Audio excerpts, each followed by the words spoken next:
సమావేశం సాక్షిగా బట్టబయలు హాజరైన అరకపూడి ఫిరాయింపు ఎమ్మెల్యేలు సీఎంను కలిసేందుకే వచ్చారని దుద్దిల్ల శ్రీధర్ బాబు మాస్తు సమర్థించుకున్నాడు. ఇవాళ ఏమైందల్లా పాడి కౌశిక్ రెడ్డి సవాల్ ఇసిరిండ్రు. ఏం సవాల్ ఇసిరిండ్రు? నువ్వు ఏ పార్టీలో ఉన్నావు? బీఆర్ఎస్ పార్టీలోనే ఉన్నా అంటున్నావు కదా, బీఆర్ఎస్ పార్టీలో ఉంటే నేను నా ఇంటికి రా కండువా కప్పుతా, లేకపోతే నేనే ఇంటికి వచ్చి కండువా కప్పుతా అని చెప్పేసి మాట్లాడితే ఇక్కడ పాడి కౌశిక్ రెడ్డిని హౌస్ అరెస్ట్ చేసి, ఇప్పుడు నేను జరిగింది మాట్లాడుతున్నా, పాడి కౌశిక్ రెడ్డిని హౌస్ అరెస్ట్ చేసి అరకపూడి గాంధీకి అనుచరులకు రౌడీలాగా వ్యవహరించారు. ఆ రోజు మేము చూసినాం, దగ్గరున్నాం. ఇంత రాయి చెవుపై నుంచి ఇట్లా జఫ్ఫన పోయింది. ఆ వనకు ఇంకా పోలే, అట్లా దాడి చేసిండ్రు అరకపూడి గాంధీ అనుచరులు. అరకపూడి గాంధీ ఆయన పదజాలం, ఆయన భూత పురాణం అన్నీ విన్నాం మనం ఆ రోజు. అయితే ఏమైంది? ఈ లొల్లి ఎక్కడ పుట్టిందంటే పిఎస్సి పదవి దగ్గర పుట్టింది. ఈ పిఎస్సి పదవి దగ్గర చిచ్చు పుట్టిన తర్వాత పిఎస్సి పదవి అనేది ప్రధాన ప్రతిపక్షంలో ఉన్నోళ్ళకి ఇస్తారు, ప్రధాన ప్రతిపక్ష నాయకుడికి ఇస్తారు.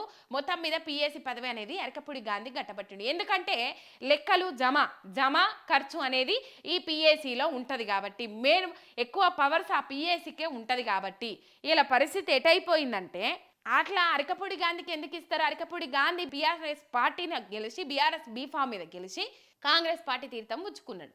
కాంగ్రెస్ పార్టీ తీర్థం పుచ్చుకున్న తర్వాత ఈ పిఎస్సి పదవి అనేది అరకపూడి గాంధీకి ఇచ్చిండు రేవంత్ రెడ్డి. అది ఒక స్పెషల్ ఓటింగ్ విధానంతో జరగాలి.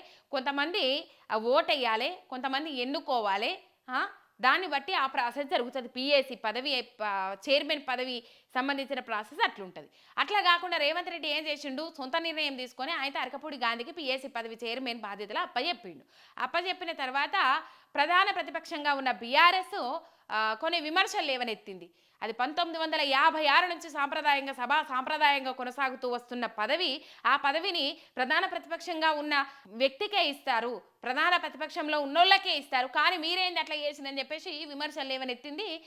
కంపల్సరీ ప్రధాన ప్రతిపక్షానికే ఇవ్వాలని చెప్పేసి డిమాండ్ చేసింది. తర్వాత ఏమైంది కథ అంటే, అరకపూడి గాంధీ నేను ప్రతిపక్షంలోనే ఉన్నా, కాంగ్రెస్ పార్టీలకు ఓలే, అది దేవుని కండువా అని చెప్పేసి మాట్లాడారు. నిన్న కాంగ్రెస్కి సంబంధించి సిఎల్పి సమావేశం జరిగింది. సిఎల్పి సమావేశం జరిగితే మీడియా సాక్షిగా బయటపడ్డారు అరకపూడి గాంధీ కాంగ్రెస్ పార్టీ మారిండ్రు, ఆయన ప్రతిపక్షం కాదు అని చెప్పేసి. అక్కడ పోయి సిఎల్పి సమావేశంలో మాట్లాడిర్రు. ఒకసారి సిఎల్పి సమావేశంలో హాజరైనరు. ఒకసారి మీకు ఆ వీడియోలు నేను చూపెడతా.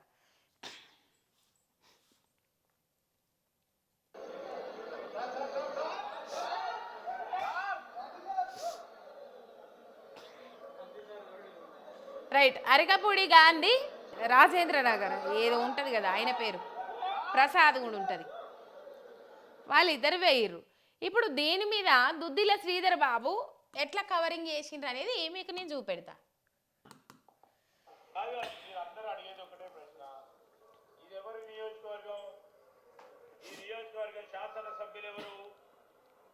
అరకపూడి గాంధీ గారు ముఖ్యమంత్రి గారు ఇక్కడికి వచ్చారు, మర్యాదపూర్వకంగా వారిని కలుసుకోవడానికి రావడం జరిగిందని వారి ప్రస్తావన తీసుకొచ్చిండ్రు.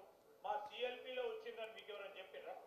ఇట్లుంటది ఈ కవరింగ్, చూసిర్రా? సరే, అరకపూడి గాంధీ షేర్లింగంపల్లి నియోజకవర్గం కాబట్టి అక్కడికి వచ్చిండు. మరి ప్రకాష్ గౌడ్ రాజేంద్ర నగర్ ఎమ్మెల్యే ప్రకాష్ గౌడ్ ఎందుకు వచ్చిండు? సార్ వారు పార్టీ ఫిరాయించిన ఎమ్మెల్యేలే ఎందుకు వచ్చిండ్రు అక్కడికి? అబ్బబ్బబ్బబ్బబ్బా, ఏమన్నా కవరింగా సారు?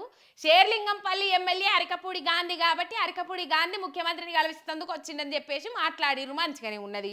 మరి రాజేంద్ర నగర్ ఎమ్మెల్యే ప్రకాష్ గౌడ్ ఎందుకు వచ్చిండు? దానికి ఏం సమాధానం చెప్తారు మీరు కదా? ఇక్కడ పాయింటే కదా.